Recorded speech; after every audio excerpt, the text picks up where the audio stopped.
السلام عليكم ورحمة الله تعالى وبركاته.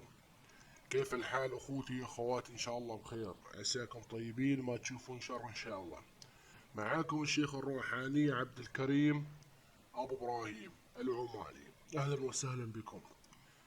سوف نتكلم في هذه الحلقة الكريمة عن عدة أمور تخص حياة المسلم، ومنها الكشف عن الكنوز، خواتم روحانية، تنزيل الأموال، علاج السحر والحسد والعين والمس العاشق والوسواس القهري، وجلب الحبيب وجلب الزوج أو الزوجة، رد المطلقة، موافقة الأهل الرافضين للزواج، الإصلاح بين الزوجين، الكشف المجاني، رد المسروقات لأصحابها، الطاعة العمياء، سلب الإرادة، إخضاع القرين، وأمور كثيرة سوف نتكلم عنها بالتفاصيل المملة بناء على طلب المسلمين، والله ولي التوفيق.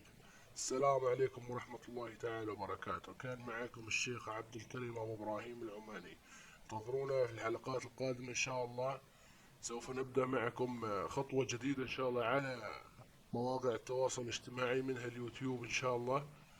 حطوا لنا، دعمونا بعض اللايكات والاشتراكات في القناة عشان نكبر معاكم.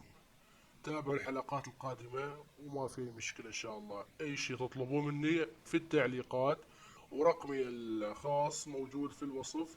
تكلموا معي وأنا إن شاء الله برد على الجميع. حياكم الله، والسلام عليكم ورحمة الله تعالى وبركاته.